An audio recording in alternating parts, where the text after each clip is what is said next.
Derek with Eliminex. We're here in Jamesburg.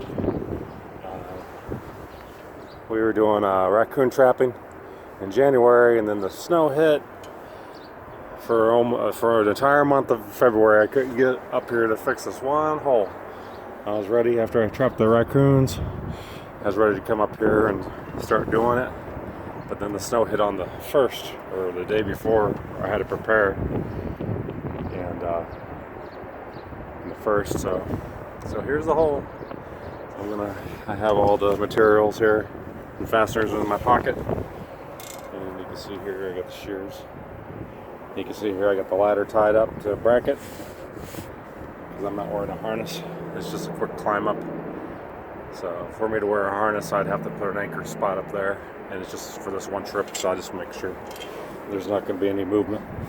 And I got one and an extra